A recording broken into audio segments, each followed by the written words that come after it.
Hi, welcome to our next tutorial. What we're going to do for this one is show you how you can have your characters change behavior in the middle of the game using the pages in programming. And I'll show you what I mean by pages in a minute. In particular, what we're going to do is the fish, which have just been wandering back and forth on the path, we're going to make them more aggressive, where after 10 seconds they're going to come running straight at the player character.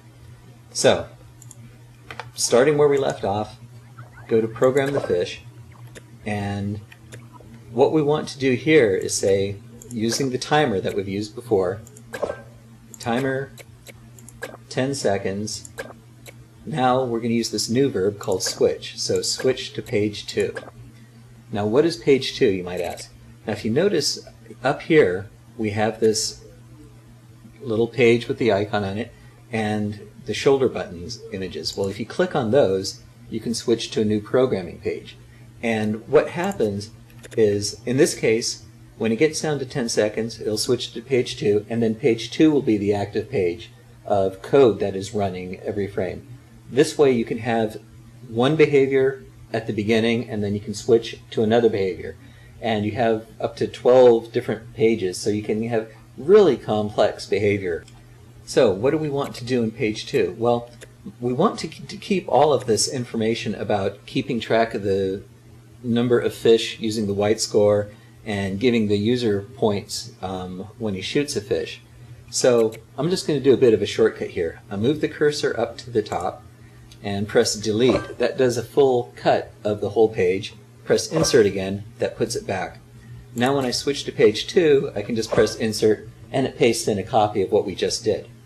So let's see what we need to modify now. Now I want to say, well, I want to go chase after the Kodu verb, the C sensor to sense something. The problem we've had with that is that sometimes you're facing away. Well, instead of using C, we can use hear, because here you can hear things behind you, whereas you can't see things behind you.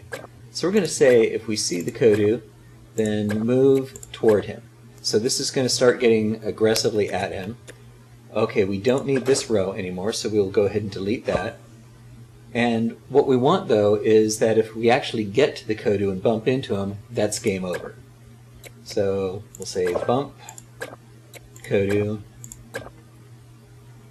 game ends.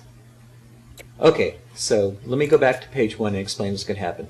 We're going to move back and forth on the path. We're going to keep track of the score properly if he gets shot. And after 10 seconds, if he's still alive, we're going to switch to page 2, which is also going to keep track of the score properly if he gets shot. But he's going to be chasing after the Kodu, and if he actually gets to the Kodu, game over. So let's exit out of that and run the game and see how this works.